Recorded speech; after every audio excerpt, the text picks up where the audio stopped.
Assista agora mais uma entrevista do site Espiritismo BH.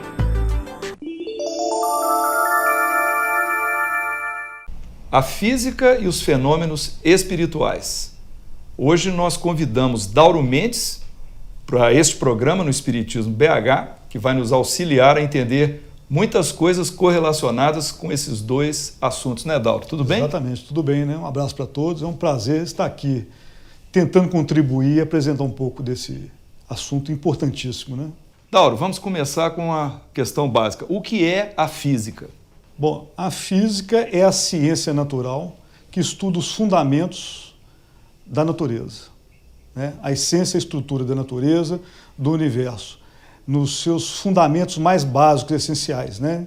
Então é de onde começa a busca do entendimento de tudo, né? De toda a realidade física e uma busca possível, sem a pretensão de descobrir a essência absoluta da realidade, né? Tentando construir modelos de entendimento para aprofundar e caminhar na direção desse entendimento, né? Começou na Grécia Antiga, né, como estudo da filosofia da natureza, né, com os gregos pré-socráticos, e evoluiu a partir de Galileu, 400 anos atrás, e Newton, a partir de 300 anos atrás, ganhou aquela substância mesmo de uma ciência com C maiúsculo, né? Muito bem, da física clássica à física moderna, muitos paradigmas foram quebrados? Muitos paradigmas. É uma revolução tão gigantesca que é um terremoto. É uma mudança tão radical de consequências tão profundas e importantes que é uma coisa assim, é um terremoto. Pode dar uma ideia para a gente? O que aconteceu então? A vinda da mecânica quântica a partir da física quântica, né? Começa com física quântica em 1900 e vai até 1927, que é a primeira fase, e então se aprofunda, se construindo através da apresentação da mecânica quântica, né? Que é a física quântica mais elaborada, né? E também da teoria da relatividade, que veio em 1905 com Einstein especial e depois em 1915 a teoria da relatividade geral. Essas duas teorias fizeram uma revolução gigantesca, à qual se somou depois a teoria do caos, que mostrou ordem onde se entendia existir caos, né? E a teoria também fractal, que faz parte também dessa teoria do caos, e também depois a vinda da teoria da informação. Então isso provocou uma revolução completa, porque no paradigma da física clássico, o newtoniano, laplaciano, por exemplo, a matéria era indivisível, impenetrável, né? Localizada num ponto único do espaço, no tempo, né? O determinismo era uma realidade, era uma consequência dessa física. Tudo previsível demais. Determinado. Então, você chegava ao ponto daquelas desesperança até filosófica e metafísica. Então, para que eu vou acordar de manhã, trabalhar e lutar na vida, se já está tudo determinado, qualquer coisa que eu quiser alterar já está pré-escrito. Então, isso causou sérias consequências filosóficas, inclusive na filosofia positivista, influenciando o positivismo, né? Aí, o conceito de espaço e tempo newtoniano era absoluto, tanto o tempo como o espaço era absoluto. E a questão do princípio da causalidade, né? Você tinha uma origem, uma causa que depois gerava um efeito posterior. A física moderna, essa revolução trazida principalmente pela mecânica quântica e a relatividade inicialmente, bagunçou isso tudo, derrubou isso tudo. É uma coisa assombrosa e que levou décadas para os próprios grandes físicos entenderem isso. E mais tempo ainda para o cidadão comum começar a entender que isso está descendo, esse novo paradigma está descendo e está cada vez mais sendo compreendido. Então nós já estamos aí num período de um pouco mais de um século vivendo essa física moderna, né? A partir do início da física quântica, 1900, com Max Planck, 113 anos, em torno de 113 anos. Da mecânica quântica, a mecânica quântica começa em 1927, aí em torno de 80 e poucos anos, né? Dauro, então, afinal, o que é a física quântica? A física quântica é o estudo do microcosmo. Começou com a busca de respostas para alguns fenômenos que foram descobertos no final do século XIX, próximo ao final do século XIX, que incomodaram muito os físicos clássicos da época, e a física clássica não conseguia dar respostas. Essa busca de respostas fez surgir a física quântica, quando se descobriu a quantização da energia. A quantização da energia. E essa física quântica, que é absolutamente revolucionária e hoje é responsável por gerar 30% do PIB mundial, ela gera 30% do PIB mundial. Quer dizer, 1/3 do PIB no mundo é gerado por ela, pelos produtos decorrentes dela, da sua teoria. Só uma pergunta, então quando você fala quantizar energia, é um conceito que a energia em seria pacotes. Distribuída em pacotes. Vamos dizer. Fluiria em pacotes. Não num contínuo, distribuição contínua, né? Ela vem em pacotes discretos. Pacotes discretos. Quantizados, né? Uhum. Então a física quântica ela começou isso e a partir de buscar essas respostas importantes a esses fenômenos, explicar esses fenômenos, que entravam em contradição com as explicações da física clássica da época.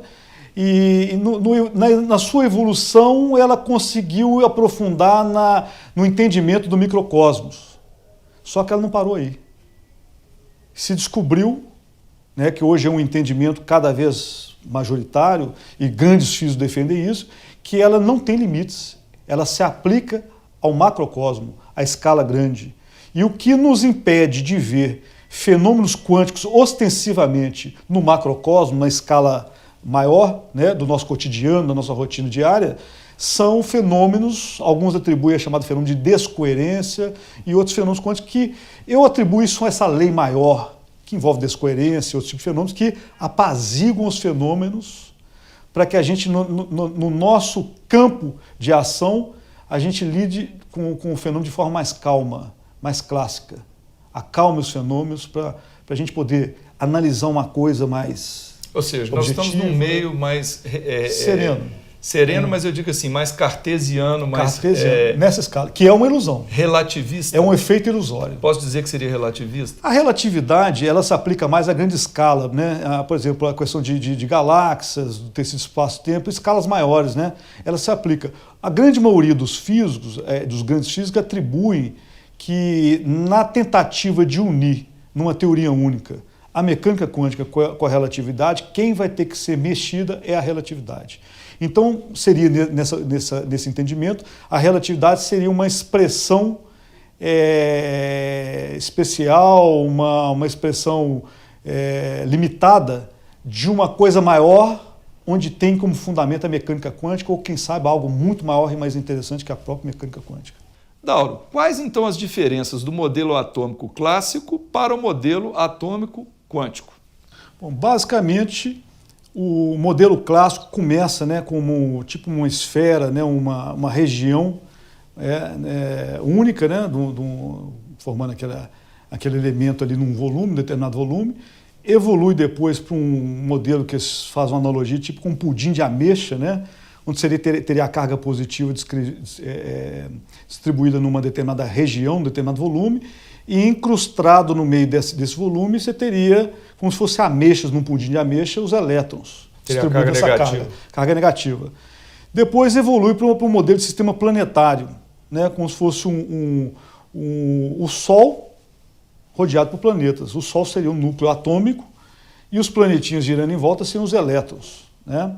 Aí você deu uma ideia de um espaço muito grande ali no meio. Um espaço gigantesco, né? Que a gente poderia entender isso. Você colocando, por exemplo, tipo um alfinete no centro de um campo de futebol, você teria os elétrons orbitando fora de um campo de futebol. Tá aí, ou seja, a gigantesca região de espaço, entre aspas, vazio que está ali. O núcleo do átomo estaria lá no centro do campo e os elétrons orbitando fora do campo. Então, na verdade, o átomo seria um grande buraco, vamos dizer assim. Vazio, entre aspas, no modelo antigo. Clássico, né? Modelo antigo. Clássico.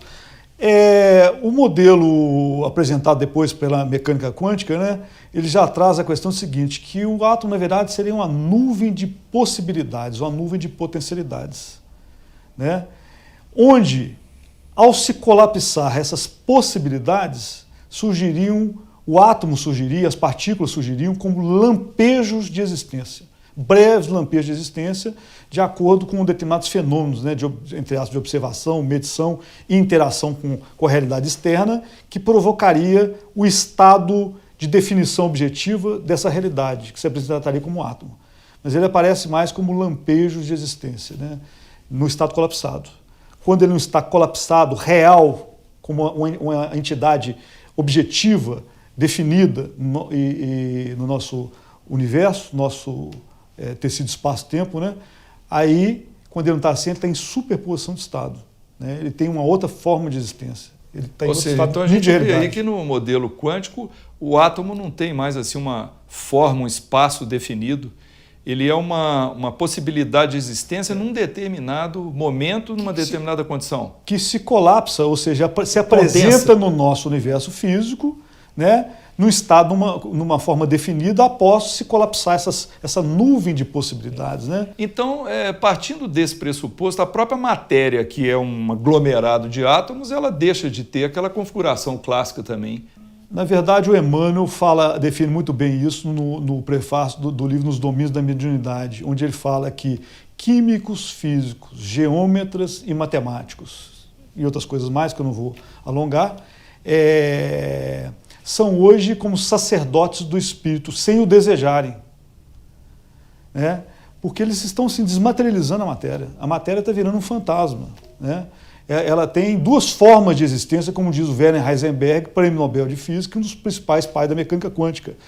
Ele fala que é chamada existência potencial, que é quando está na superposição de estado, deixa de ser uma realidade física no nosso universo, e passam a existir vários estados, infinitos estados possíveis daquele ente.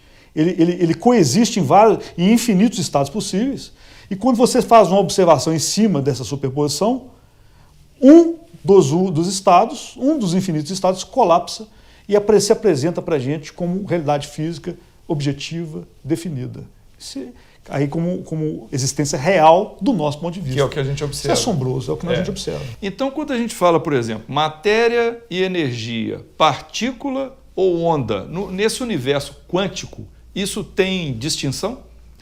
O conceito clássico, por exemplo, de partícula, nós já falamos da visão do newtoniano, indivisível, impenetrável, né? Localizada no espaço e no tempo e tudo. A teoria da relatividade especial em 1905 já fez a primeira equivalência da energia com a matéria, com a massa, né? Na famosa fórmula do Einstein, energia igual a massa vezes velocidade da luz ao quadrado. Ali mostrou que existe alguma substância que se apresenta, ora, como uma energia livre, né? No caso uma onda, por exemplo, que é uma energia livre no universo, né? Distribuída no espaço e no tempo, e ora como matéria, que é quando a energia está concentrada, localizada numa região, né? Como André Luiz falava, né? Que a matéria é luz coagulada. O Einstein falava que a matéria é luz condensada, ou falava também que era condensações do tecido do espaço-tempo, né? A mecânica quântica também fala que a matéria se apresenta como expressões, oscilações dos campos quânticos relativísticos, que são imateriais, entre aspas, do nosso ponto de vista do universo. Então a gente pode imaginar a matéria como sendo partículas vibrando em altíssima velocidade, nos dando a sensação de solidez? É uma expressão da energia, de uma substância que se apresenta, né, nesses estados vibratórios e tudo, uma expressão de uma realidade mais profunda. É aquilo que o Platão falava. É uma sombra de realidade, de uma realidade maior e mais profunda, né? O nosso universo, a nossa realidade física, é uma sombra, é uma projeção de uma realidade mais pura, profunda e complexa. Platão acertou, Heisenberg tinha um profundo respeito pelo Platão. E o próprio Allan Kardec fala que o Platão foi um precursor do espiritismo, né? Então, esse entendimento que o Platão deu na República, né, trouxe para a gente na sua República, na parte do Timeu, quando ele descreve a natureza física, né, do universo e tudo, né, é espetacular. O próprio Heisenberg ficava assombrado com isso. Entendeu? E aquele conceito que nós já tivemos a oportunidade de ler em algum lugar, de que, dependendo da forma como você observa as partículas, muito interessante. O elétron, não sei, ora pode ser partícula, ora pode ser onda. Como é que é isso? O Niels Bohr, que é um prêmio Nobel de Física, um dos principais pais da física quântica, né? O Niels Bohr chama de princípio da complementaridade. De acordo com a observação montada, do experimento montado, da forma como a gente observa a natureza, ela se apresenta para a gente como partícula ou como onda. Onda de possibilidades, onda de probabilidades, como Max Born, um outro grande físico, entendeu e mostrou. Né? Não são ondas materiais. Matéria do nosso universo, do nosso ponto de vista. Pode ser matéria ou realidade física em outra forma de existência. Mas do nosso ponto, não. E é uma experiência famosíssima, chamada experiência da dupla fenda, mostra para a gente essa característica. Né? Que você vê, por exemplo, um elétron passar por duas fendas, o único elétron passa pelas duas ao mesmo tempo. Como é que uma partícula pode fazer isso? Então ele passa como uma onda de possibilidades. Né? E quando você observa, aí colapsa essa superposição de onda, esse estado, e aí ele passa como uma única partícula. Era uma coisa que eu ia te perguntar, quer dizer, essa questão do quantum de energia, essa visão do universo quântico, isso não está só na teoria, tem experiências que comprovam. Que confirmam. Tanta formulação que é muito bem estruturada, a formulação na física, da mecânica quântica, da física quântica, são os maiores gênios da humanidade, os maiores gênios da física há décadas, há mais de 100 anos estão em cima disso. Os maiores gênios da humanidade. Né? E não só por isso, mas também como várias evidências experimentais, um mundo de evidências experimentais, né? Das teorias mais bem precisas e com capacidade de predição e casas e mais casas decimais de precisão. Não tem outra teoria na ciência e na física tão precisa e tão assombrosa e com um espectro de explicação amplo. Ela explica vários fenômenos no universo. É do átomo, do núcleo do átomo até um quasar, até fenômenos relacionados a quasar, que é macroescala. Então é uma coisa assombrosa, como ela é completa, como ela é grande e tudo.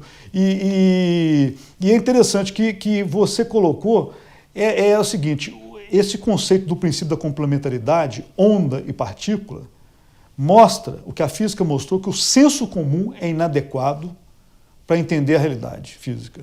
Né? O senso comum é completamente inadequado.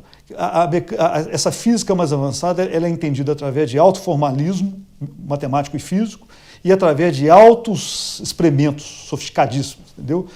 Que confirmam e reconfirmam. E mostrando que é o seguinte, que as coisas não são simplesmente uma coisa ou outra. Não é onda ou é partícula. É onda e partícula. São as duas. As duas. É uma coisa muito maior e muito mais assombrosa. Não é isso ou isso, é isso e muitas outras coisas mais também. Né? Agora, só para o nosso ouvinte e o nosso internauta compreender que nós vamos chegar ainda nas questões espirituais, que nós precisamos formar aqui alguns fundamentos, né, para que vão expressar mais tarde, construir aquilo que a gente quer chegar. Então nós vamos pedir a você agora que nos dê alguns conceitos que nós ouvimos na física quântica que vai exatamente nos ajudar a embasar muitas coisas que nós vamos te perguntar mais tarde sobre fenômenos espirituais. Por exemplo, o salto quântico. Tá. O salto quântico ele foi descoberto no modelo, quando Bohr construiu o seu modelo atômico, ele viu ali que quando um elétron saltava de um nível de energia em torno do núcleo, você tem várias camadas de energia, né? São 7 níveis principais. Quando o elétron saltava de um nível para o outro, ele não fazia isso de uma forma contínua, ele não atravessava aquela região de espaço. Ele sumia aqui e instantaneamente aparecia no outro lugar. Isso é completamente assombroso, porque se via que nesse intervalo, desse nível de energia para esse, o elétron era proibido de existir no nosso universo físico. E num processo instantâneo. Essa consequência, não só do ponto de vista da física, como do ponto de vista da filosofia e da metafísica, já é assombrosa. Porque você já começa a questionar o que é espaço e o que é tempo. Espaço é real? Tempo é real? Como é que uma coisa pula de um lugar para o outro sem atravessar uma gigantesca região entre esses dois pontos? E tem uma distância física mensurável. Comparativamente ao tamanho do elétron, é monstruosa. Monstruosa. E faz isso de uma forma instantânea, né? E sem atravessar, sendo proibido de existir nessa gigantesca região naquela escala, na gigantesca região de universo físico nosso. Ele é proibido de existir ali. Então você já começa a falar, então o que é o tempo? É instantâneo. O que é o espaço? É real ou são fenômenos? Emmanuel fala sobre isso no seu livro Emmanuel, lá pela página 170 e alguma coisa, sobre tempo e espaço. Uma pergunta que é feita a ele, pergunta 100 e alguma coisa, quase no finalzinho do livro dele, faltando aí uns, sei lá, umas 40, 50 páginas. Perguntam para ele isso, se espaço e tempo seriam realidades físicas ou fenômenos secundários, ilusórios. Claro que é uma pergunta muito mais bem elaborada, né? E o Emmanuel mostra que são ilusões, mas são fenômenos necessários no nosso nível de evolução. No nível de evolução que a gente opera, você precisa ver coisas, analisar coisas, lidar com coisas, não só internamente, como externamente, a nossa consciência. Então você precisa de um palco externo, né, onde a gente vai desempenhar papéis e vai se relacionar, né? Então esse efeito externo é uma realidade subjetiva, uma ilusão que seja gerada, mas existe, gerado para nós, para a nossa necessidade. E o que é a superposição de estados? Bom, a superposição de estado foi descoberta através dessa famosa experiência da dupla fenda e também sai do formalismo matemático do Heisenberg, né, das matrizes do Heisenberg, do Werner Heisenberg, e sai da famosa equação de onda de Schrödinger, que era muito ligada ao espiritualismo, entendeu?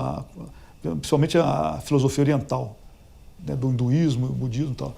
O Wilhelm Schrödinger, um prêmio Nobel de Física e um dos principais pais da mecânica quântica, autor da famosa equação de Schrödinger, né, importantíssima, das mais belas equações da física e com altíssimas consequências, não só física, científica, como filosófica e metafísica também. Né, para quem avança mais, né, e muitos físicos fizeram isso, muitos grandes físicos, inclusive prêmios Nobel, avançaram. Então a superposição de estado, ela é uma forma de quando um ente físico, uma partícula, não está sendo observada, ela tem uma outra forma de existência que Heisenberg chamava de potência, conceito que Aristóteles foi um dos primeiros a colocar, né? Aristóteles colocou esse conceito, né, um filósofo grego antigo, e o conceito de potência, uma existência, uma segunda forma de existência, uma existência potencial, que não é real no nosso universo físico, é uma potencialidade. O Haroldo Dutra Dias fez uma palestra interessante que ele puxou essa relação do conceito de potência, da existência potencial, quando você tem essa superposição de estados, né, só complementando, que a superposição de estado é quando aquele ente que não está sendo observado, medido, não está tendo uma interação de algo no universo com ele existe nessa superposição de vários estados, onde vários estados possíveis, infinitos estados daquele possível daquele ente, coexistem em superposição. Não como realidade física no nosso universo. Né? E aí fica nessa chamada que o Heisenberg chamava de potência. E aí o Haroldo faz uma relação interessante, que é o seguinte, é aquilo que o Cristo falava, buscas e acharás, batei e abri-se-vos-á, pedi e obtereis. Então aquele negócio do estado potencial, a gente faz uma observação, colapsa a realidade física surge para a gente. Então quando você tem a superposição de estados, né, quando você faz alguma observação em cima desse sistema em superposição, ele colapsa instantaneamente e surge uma única realidade física objetiva, definida. Então isso é que, no nosso isso é, que é o colapso da função de onda? É o colapso da função de onda, que vem dessa superposição de estados, onde um dos estados possíveis, potenciais, essa superposição de potencialidades, um desses estados é que vai se apresentar no nosso universo físico, criando ordem, esse esplendor de ordem que a gente vê em 13,7 bilhões de anos-luz de raio. Como é que um fenômeno desse chega desse estado de potencialidades e aparece aqui, esse fantasma vira uma realidade material no nosso universo e surge para a gente criando ordem. Isso assombra muito os físicos. Bom, agora um conceito muito interessante, a não localidade. É dos mais importantes da mecânica quântica. O Schrödinger, né, nós já falamos, o Schrödinger, um dos principais pais da mecânica quântica, via na não localidade a essência maior da mecânica quântica. Que a não localidade, tanto como o salto quântico, ela implica em você começar a questionar a realidade do espaço e do tempo. O Einstein, em 1935, ele apresentou o paradoxo EPR, querendo combater a mecânica quântica por várias razões que o incomodavam, né? Porque o Einstein foi o último dos grandes físicos clássicos, né? Então, esse paradoxo, nele, ao buscar construir e apresentar ele, o Einstein descobriu uma coisa que era o seguinte: você conseguia fazer com que duas partículas quânticas, né, duas partículas, se emaranhassem, fossem criadas ali num determinado momento e ficassem emaranhadas, ligadas de alguma forma. E mesmo que você as separasse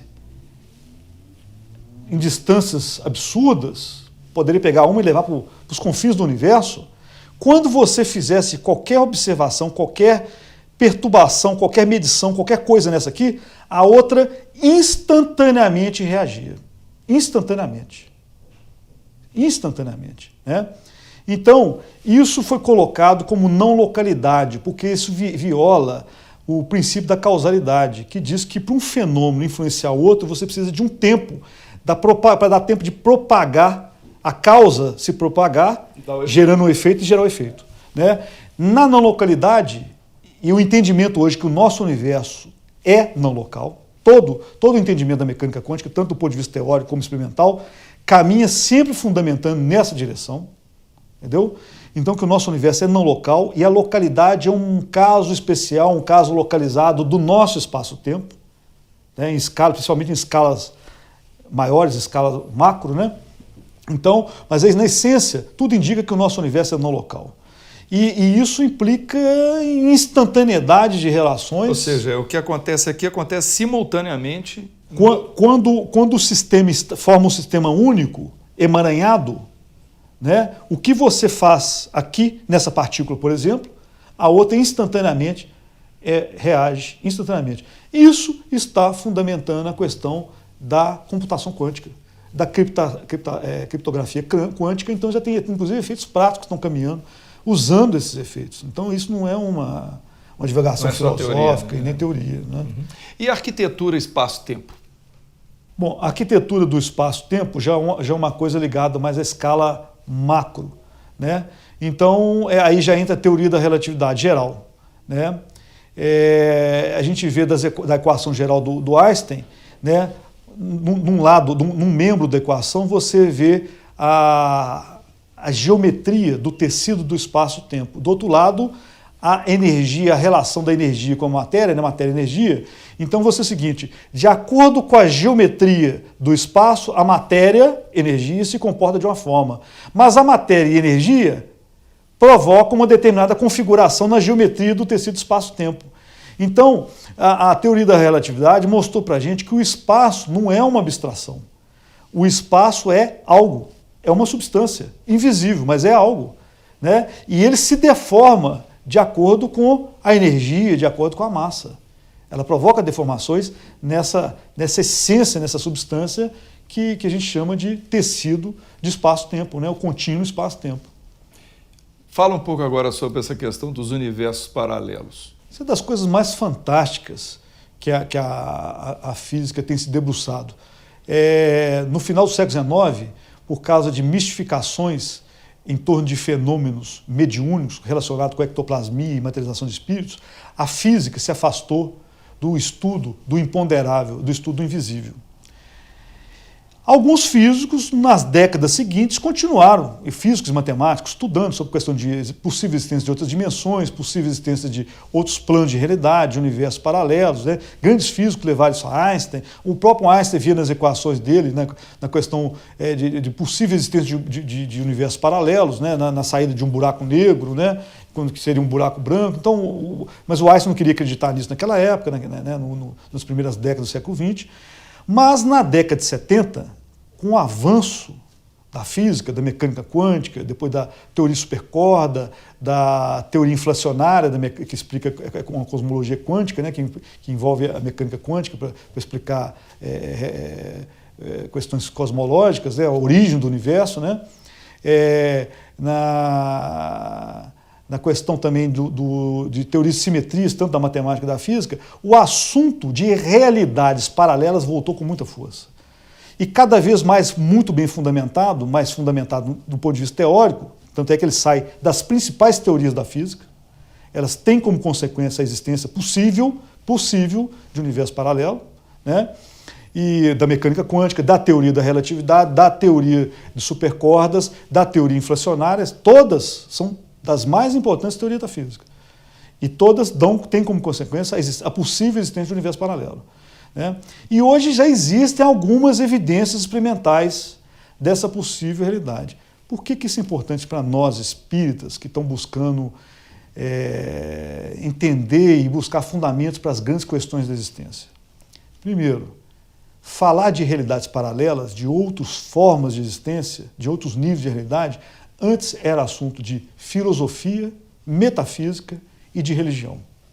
Agora é assunto da física mais pesada, mais profunda, é fronteira, mais avançada. Mais avançada, é objeto de estudo. Isso já não está mais no campo da divagação filosófica, isso agora é assunto de ciência pesada. Onde estão tendo investimentos, né, em termos de estudos, de laboratórios, etc. Para você ter ideia, muitos grandes físicos, como por exemplo Nicholas Giesen, que é um dos grandes físicos quânticos experimentais, fala que acredita que os fenômenos quânticos vêm de fora do nosso universo e influenciam o nosso universo. Os fenômenos quânticos vêm de fora do nosso universo.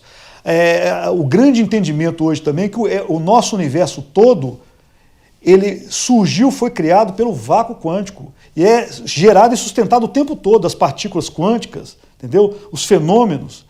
E também, o que seria o vácuo quântico? Desculpa.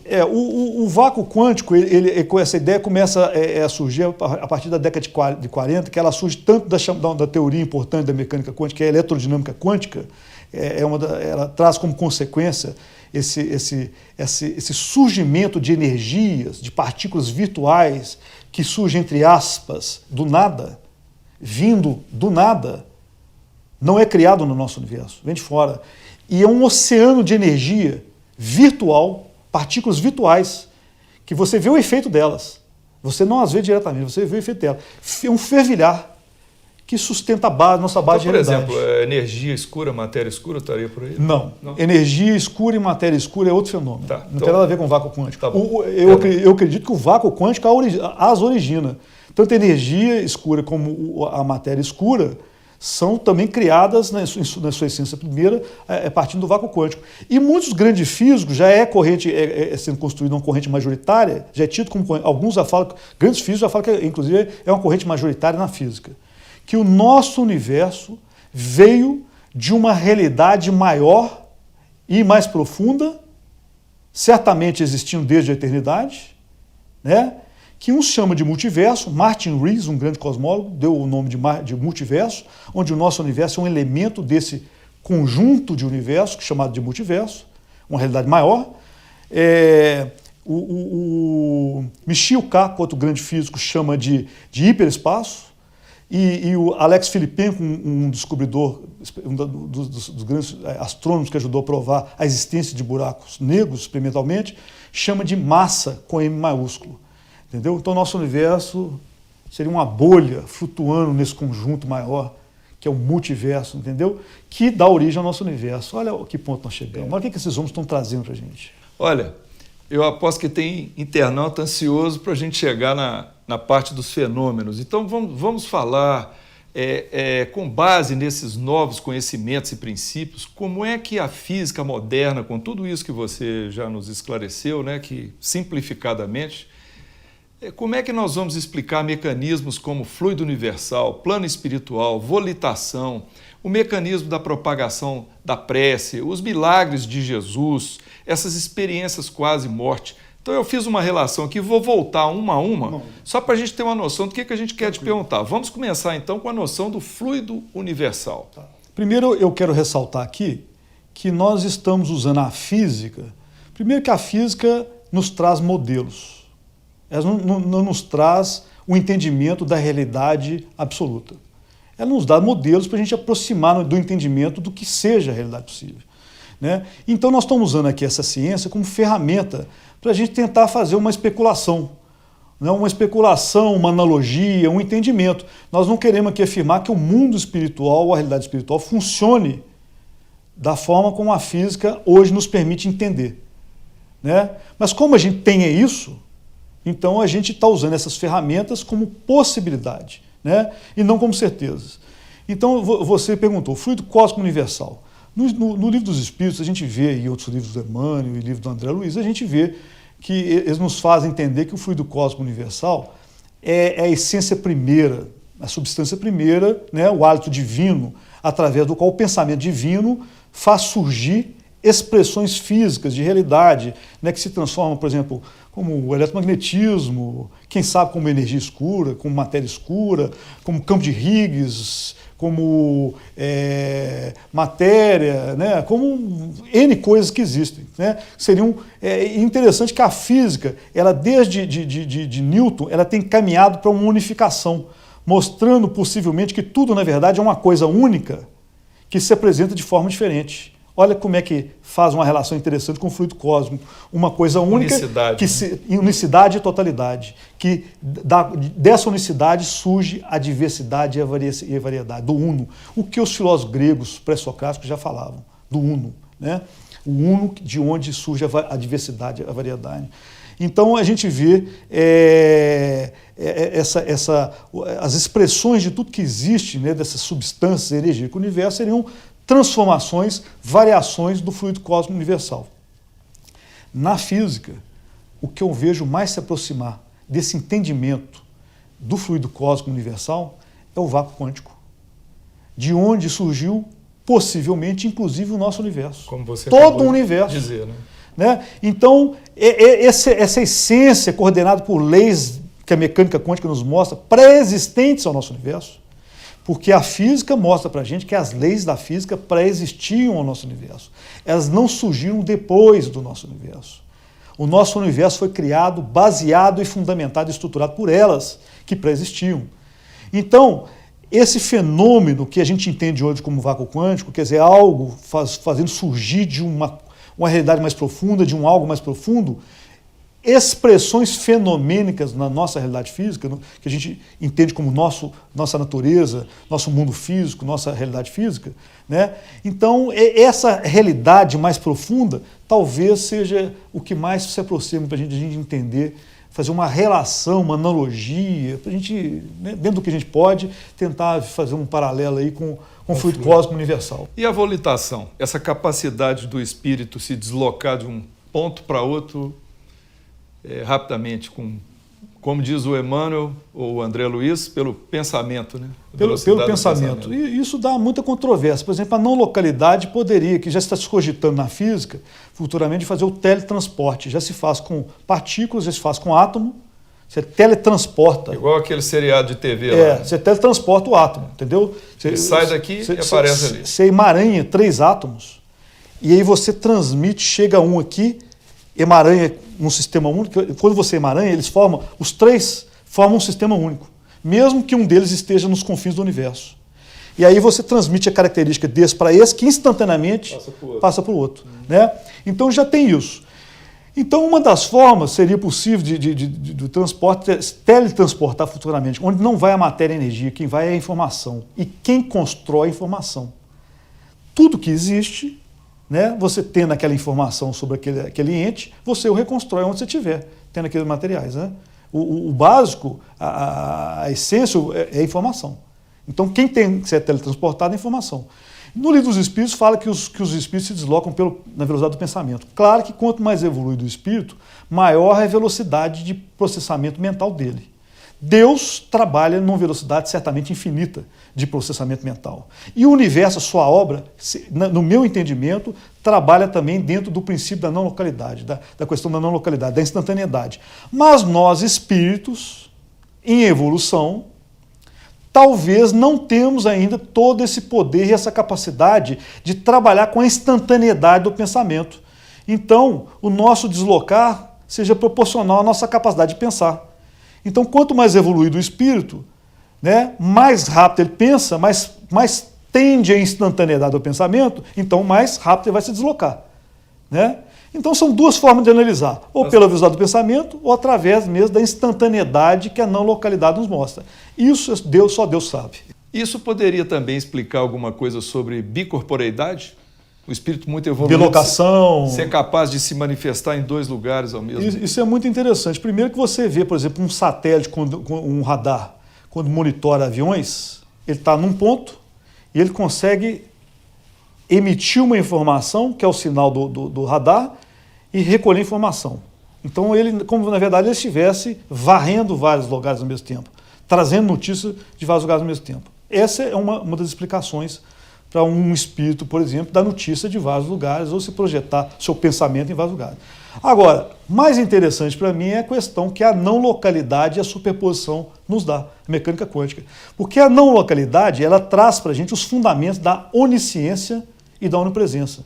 Que quando fala, né, a não localidade, e Schrödinger falou disso, Bohr falou nisso, Niels Bohr falou nisso, Schrödinger falou nisso, que viram nisso na questão da totalidade, da unicidade, tudo uma coisa só, instantaneamente interconectado, tudo com tudo, entendeu? Então, e o espaço passa a ser talvez um fenômeno secundário, e o espaço e o tempo ilusório. Então, dentro disso, você pensa o seguinte, está tudo interconectado, tudo ligado. Não existe separação. Schrödinger chega a falar que a multiplicidade de mentes é uma ilusão. Na verdade, o que existe é uma única mente com M maiúsculo, falar. Entendeu? Freeman Dyson, outro grande físico, chega a falar, somos todos uma só alma em diferentes disfarces. Né? Ou seja, somos expressões, somos gotas do oceano divino, vagas de onda nesse oceano de consciência, vagas de consciência nesse grande oceano de consciência que é Deus. Né? Individualizados na totalidade, mas também fazendo parte da totalidade. Tanto é que Jesus falava, eu e o Pai somos um. Né? Então, dentro disso, a gente pode pensar que tudo está ligado com tudo. E isso dá fundamento para onisciência, onipresença, clarividência. Emanuel Swedenborg, descrevendo o incêndio em Estocolmo, o filósofo Kant falou muito sobre o fenômeno do Emanuel Swedenborg, né? Descrevendo o incêndio em Estocolmo, e ele distância centenas de quilômetros, ele descrevendo em tempo real. Como? Entendeu? Como? Talvez percebendo que outra mente no local estava vendo, numa conexão instantânea, não local, né? Ou quem sabe ele projetando a consciência dele, de alguma forma, a consciência dele, como alguns fenômenos de experiência de quase morte, mostram para a gente uma expansão de consciência. Fala um pouco sobre isso, a experiência quase morte. A experiência de quase morte, para mim, é um dos fenômenos mais impressionantes que ajuda a gente a fundamentar esse novo paradigma, né? Que é um fenômeno tão impressionante que ainda está em debate, né? Mas cada vez há mais evidência. Nós vimos no nosso grupo de estudos lá, nós descobrimos agora, um amigo descobriu uma pesquisa feita na Universidade de Liège, na França, mostrando que o processo mental, a percepção, o processo de memória, no estado de experiência de quase morte, é hiperrealista, é muito mais real que quando a gente está em vigília, consciente. E muito mais ainda que no estado de sono. Né? Então, são fenômenos impressionantes que eu não tenho dúvida. Primeiro, para mim, é mais uma das evidências da não localidade da consciência. Que quando a pessoa está em experiência de quase morte, às vezes ele sai do corpo, a consciência dele sai do corpo, ele vê o corpo deitado ali, né? E às vezes vai ver coisas distantes, ele pensa e está... O Roger Penrose, um dos grandes físicos da atualidade, matemático, e o Stuart Hameroff, que é diretor do Departamento de Estudo de Consciência da Universidade do Arizona, eles falam isso. Para eles, a mecânica quântica ajudou a mostrar que a consciência é uma coisa transpessoal, né? Que ela não está só localizada na caixa craniana e que ela, em determinadas situações, ela se expande pelo universo, de forma não local. Né? E quando o Schrödinger fala que, na verdade, existe a multiplicidade de mentes, é uma ilusão, na verdade é uma mente só, a gente começa a ver que somos todos um só, temporariamente limitados, individualizados, né, mas conectados de alguma forma. E de vez em quando parece que uma válvulazinha, uma brechazinha da lei maior nos permite ter conexões com essa realidade maior mais profunda e nos permite ter essas experiências tidas como paranormais. Você mencionou Jesus. Então vamos falar um pouco dos milagres de Jesus? Isso é fantástico e emocionante. E mais uma vez eu falo que aqui o que a gente está apresentando, nós não queremos descrever que os milagres se deram dessa forma, com os fundamentos do conhecimento que a física tem hoje. Mas são algumas ferramentas que nos ajudam a entender que podem ter sido assim, podem ter sido usadas essas leis, essas descobertas, esses fenômenos que a física moderna tem nos dado. Por exemplo, eu não acredito em milagre. Eu não acredito em milagre, eu acredito em aplicações de leis que regem o universo. Leis naturais, leis divinas. Que consciências, quanto mais superiores, mais dominam, mais conhecem, né? E mais manipulam fenômenos que, do nosso ponto de vista, são verdadeiras mágicas. Né? São tidos como verdadeiras mágicas, verdadeiros milagres, do nosso ponto de vista.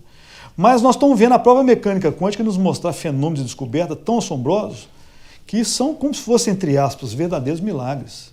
Né? São fenômenos assombrosos, que não ficam muito atrás dos fenômenos chamados milagres, não. Entendeu? Então eu acredito que os milagres atribuídos ao Cristo foi a genialidade, a grandeza do conhecimento do Cristo, que há mais de 4,5 bilhões de anos já era um espírito de alta elevação que recebeu a coordenação de pelo menos um planeta, de coordenar o processo evolutivo de um planeta. Né? Então você imagina o que um ser desse não conhece de ciência, como não domina leis naturais que nós estamos começando a descobrir. Né? Você imagina, por exemplo, Michio Kaku, um dos físicos mais famosos, aí, conhecidos, né? Ele fala que em 2100 nós seríamos como deuses, nossos netos. Nossos netos serão como deuses, capazes de mover objetos pelo pensamento e de fazer eles materializarem. Isso daqui a 87 anos. Imagina o Cristo. Imagina o conhecimento de ciência que o Cristo está. Quais os fenômenos que ele não pode produzir? O que é uma multiplicação de pães e de coisas? Será que não é uma conversão de energia? Né? Não é uma transformação de energia? Não é, às vezes, tirando do estado de existência potencial e tornando real, colapsado aqui? Não é, às vezes, mexendo com o tecido do espaço-tempo, que a teoria da gravitação quântica fala que a matéria, as partículas, são configurações específicas de espaço-tempo. Será que não é o Cristo mexendo nesse tecido, nessa energia do espaço-tempo e tal, ou do vácuo quântico, ou energia de ponto zero, e criando coisas com essa energia? Ou mesmo processo de materialização, de ectoplasmia? Né? O que será? A transformação da água em vinho, né? Também. A multiplicação, é a questão de transformar informação em realidade física, como o princípio, a teoria da informação na física. As curas à distância que ele fez. As curas à distância, a chamada mover, a fé que move montanhas, que tem uma conotação de vencer desafios, de superar coisa. O Cristo, quando falava, a inteligência dele é tão grande que ele não dava uma interpretação só no que ele falava. Ali cabe várias interpretações. Então, quando fala, por exemplo, a fé mover montanhas, não só representa aquilo de você lutar, usar sua vontade para vencer desafios e superar e tudo, como também, às vezes, processos físicos. Porque nós vemos a mecânica quântica nos mostrar determinadas movimentações, fenômenos interessantes de uma partícula sumir aqui, desaparecer aqui e tudo mais, né? E tudo. Como nós vemos experiências que foi feita na Universidade de Princeton, chamado famoso projeto PEAR, conduzido por um grande físico famoso, conhecido Robert Jahn, que fala uma frase para mim que é das frases mais geniais das consequências, que depois de mais de 1 milhão de experimentos, mostrando a mente interferindo na matéria, deslocando a matéria com desvios estatísticos importantes, ele chega e fala: o que mais me impressionou é que a mente não só observa, a mente cria a realidade. Olha que coisa interessante. Dó, para a gente encerrar essa lista de tópicos, fala da prece. O mecanismo que a gente pede e alguém, em algum ponto, vai ouvir essa mensagem, vai ouvir esse pedido. Isso é muito interessante porque é o seguinte, o conceito de prece da maioria das religiões é de uma coisa subjetiva, é de uma coisa só de pedir e esperar que Deus ouça, né, os nossos anjos da guarda, nossos mentores e tudo mais.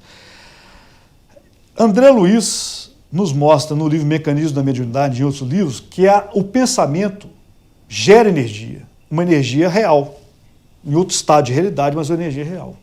E a mecânica quântica nos trouxe um passo anterior a isso, para fundamentar o que André Luiz fala, que o pensamento, não só André Luiz, como Emmanuel e outros espíritos, que o pensamento cria a realidade. Né? André Luiz, as físicas, a corrente majoritária, o entendimento majoritário da física, fala que a observação cria a realidade. Então a realidade ela não é pré-existente, e não existe de forma independente de observação. Ela é criada no ato de observar, ela surge no ato de observar. Né? Isso do ponto de vista teórico e do ponto de vista experimental. Entendeu? Já existem experimentos importantíssimos dos maiores físicos experimentais do mundo. Cito um deles, Anton Zeilinger, provando isso, entendeu? Chegando a essas conclusões. Né? Então, a prece, dentro desse contexto, desse entendimento que André Luiz, Emmanuel traz, né, que o pensamento é uma energia real, que irradia da nossa fonte, né, que é a consciência e tudo, e trazendo a física nesse degrau anterior, que a observação cria a realidade, e muitos grandes físicos foram além e chegaram a afirmar que é a consciência que cria a realidade. John Wheeler, Eugene Wigner, Prêmio Nobel de Física, Brian Josephson, Prêmio Nobel de Física, e outros tantos que eu poderia falar aqui, mas o tempo não permite. Então eles deram o passo além. A física está no penúltimo degrau, no último passo. A observação cria a realidade. Esses físicos foram além de falar que é a consciência, a mente, cria a realidade física, confirmando André Luiz. Né? Então, quando a gente pensa, quando a gente faz uma prece, isso, na verdade, tem efeito físico. Nós estamos agindo, né, criando realidade, modificando realidade. E nós estamos emitindo uma energia qualquer que o próprio Schrödinger, físico, né, um dos pais da mecânica quântica, ele chegava a falar que ele achava que a energia saiu do olho, que o olho não era só uma coisa passiva que recebia ondas eletromagnéticas, que ele acreditava que algo que ele emitia, entendeu? Então, e essa visão da física nos está ajudando a trazer os primeiros fundamentos da possibilidade, quer deixar isso bem ressaltado, não é certeza, da possibilidade disso ajudar a nos fundamentar que o pensamento cria realidade, a consciência cria realidade física, como André Luiz e outros tantos afirmaram para a gente, né? E o Cristo traz muita coisa para a gente também. Bom, agora a última pergunta. A física moderna está contribuindo para que a ciência admita a possibilidade da existência do espírito? Ela está, sem o desejar, ela está. Sem o desejar, porque essas teorias, tanto de teoria do caos, teoria do fractal, mostrando matemática no universo, né? Todos os recantos do universo, possivelmente, né? Teoria da informação, o princípio holográfico, por exemplo, que hoje é um entendimento majoritário na física, mostrando que talvez nossa realidade física seja um holograma projetado de uma realidade mais profunda, né? O princípio matemático mostrando que a matemática cria a realidade física. Heisenberg falava sobre isso, Max Tegmark, outro grande físico, cosmólogo. Então, isso tudo que você vai juntando, estão trazendo elementos, questão de universo paralelo, questão de possíveis existências de outras dimensões, experiência de quase-morte, são várias áreas importantes que estão nos ajudando a mostrar o que um prêmio Nobel de Física chamado Moore Gell-Mann fala: a física mais impressionante acontece no invisível. É no invisível que acontece a física mais impressionante, no invisível, no imponderável. Então é nisso, da nossa perspectiva, né? Imponderável da nossa perspectiva. Então isso está mostrando, essa ciência está mostrando uma realidade, uma estrutura de realidade, uma estrutura de universo de natureza tão impressionante, tão assombrosa, que está ajudando a dar os primeiros fundamentos para essa possível existência da realidade espiritual, da existência de uma inteligência maior que projetou isso, né? Ficando cada vez mais, o acaso está ficando segue burro, está ficando cada vez mais sem espaço para explicar, né? Essa teia, essa rede de conexões e de fenômenos altamente complexos que se juntam de uma forma impressionante, absolutamente impressionante a coordenação desses fenômenos todos, né? Então isso vai dando evidências da possibilidade de outro plano de existência, de realidade. O que não seria isso? Nós não estamos falando de universo paralelo? O plano espiritual não seria uma realidade paralela, talvez um tipo de plano de universo paralelo, né? A existência de uma inteligência coordenadora das leis, não é uma inteligência que faz milagre, tira coelho da cartola, que faz mágica. Não, é uma inteligência que age através de suas leis, das quais nós somos agentes, e principalmente os espíritos superiores são agentes da lei, né? Então isso tudo está trazendo fundamentos substanciais para a possibilidade de ser realidade, de fundamentar essa possível existência, né? De Deus, de vida após a morte, de plano espiritual. Está trazendo, sim, sem desejar, como possibilidade, né?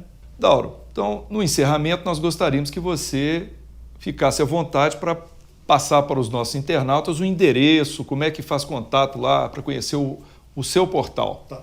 nosso, né? Nós criamos um portal, que é uma plataforma na internet, para poder apresentar essas grandes descobertas da ciência, as grandes descobertas da filosofia, as grandes descobertas da religião, as grandes descobertas da revelação, o que a revelação nos trouxe, e relacionar essas áreas entre si e relacioná-las com o Espiritismo. E ver se elas são ferramentas possíveis para nos ajudar a descobrir as possíveis respostas para as grandes questões da existência. Quem sou, de onde vim, para onde vou, para que existo, né? Para que e por que existo.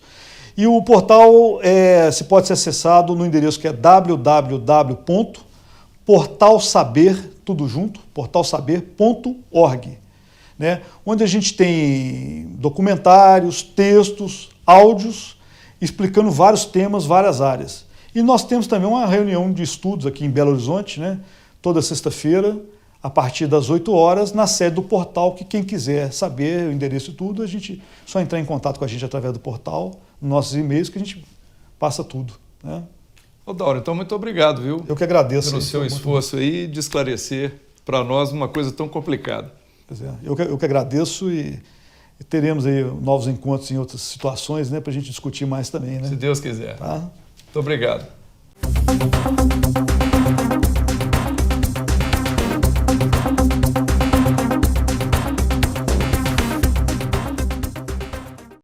Esperamos que você tenha gostado deste vídeo. Deixe a sua opinião em nosso site.